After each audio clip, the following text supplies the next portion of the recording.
this time last year, I was finishing up medical school, and to celebrate, my friend Steve and I decided we were going to go backpacking through Southeast Asia.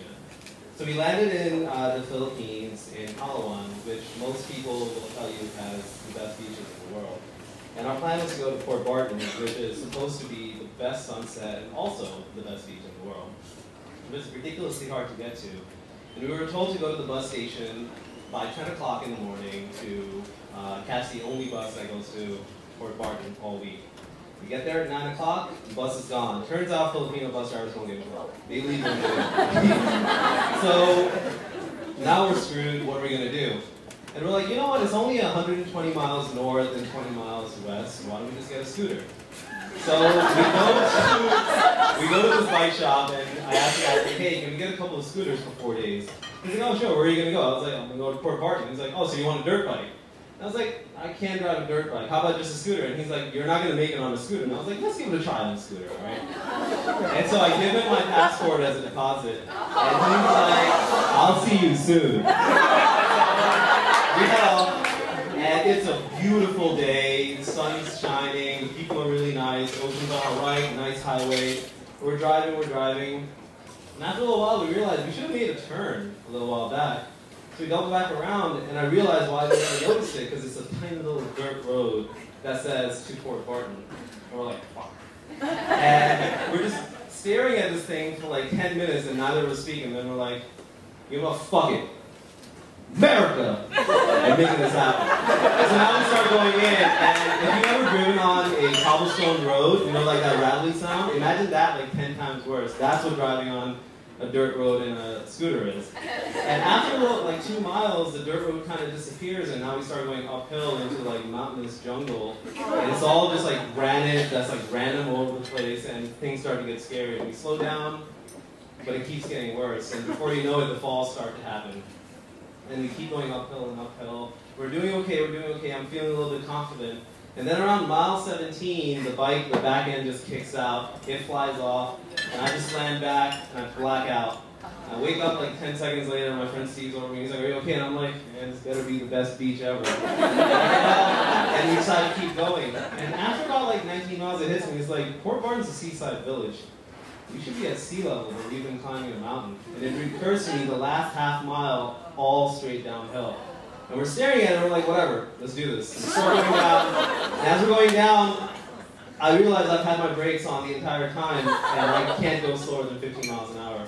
And now I start freaking out, and I see the bottom coming, and I'm like, this is where it is, this is where it is. And I tell Steve, all right, look, we're going to go to the edge, I'm going to jump off the bike, I'll land, and maybe we'll live. And he's like, all right, we go, get to the edge, jump, holy shit, into the grass, bike crash, and then I get up just in time to see Steve doing the exact same thing. And then we check out each other, and we're like, oh shit, nothing's broken. And then we go to the bikes, they're not broken either. And we finally roll into town, bloody and scratched up. And that night I'm lying on the beach, and you can see the Milky Way, and it's beautiful. And the next couple of days we go like scuba diving and snorkeling, we get a boat, it's unbelievable. But the entire time it was kind of like a little shadow was hanging over me because I knew I would have to go back. So on our last day, we decided to leave a little early. And now we're driving, we get to the base of the hill, and all of a sudden I feel a little rain on me. And I look up, and there's like a white cloud. And to put this in perspective, this is 2 months in Asia, no rain. This day, no rain. All right. So then we're like, you know what, let's do it. Maybe it's just a day shower. Start going up the hill. We can't go faster than like 10 miles because it's that steep and we're on scooters. We get to the top, and all of a sudden, the heavens open up and just starts monsoon wedding on us. And we're like, fuck, what do we do now? And I turn around, and there's like a waterfall behind me, and there's like puddles in front of me, and we can't go back. So we just start plowing straight through. And before, when there was a road, now there's a pool. You just kind of have to drive and believe that something exists. And at one point I'm driving, and all of a sudden, like I'm going through this like pool, and the back end kicks out, and I feel like I'm going to go fall down, but instead just correcting, I'm like just drifting across. And I'm making it to the other side, and I'm like, fuck yeah! I'm going to call you Oliver, because you just want more. And we get to the edge, and about like 18 miles in, still we get to that dirt road again, and my friend Steve goes on ahead. And right at that point, I see this white pickup truck just drive past me, and I'm thinking to myself, holy crap. If I had seen that guy in town, I could have just thrown my bike in the back over there and we would have been fine. And then he turns the corner and goes away. A couple minutes later, I come across, and this guy is crashed on the side of the road. And I'm like, holy shit. So I go up to him, and the lady in the passenger seat is just flipping out. I'm like, what's going on? And the driver is like just bleeding everywhere. He nicked his brachial artery. Big deal. And I was like, oh shit. So I just like clamp it, and I reach into my bag, I pick a t-shirt, put a stick on it, do a stick tourniquet, clamp it on. But by this time, this guy's already pale, and I'm like, oh fuck, this is getting bad.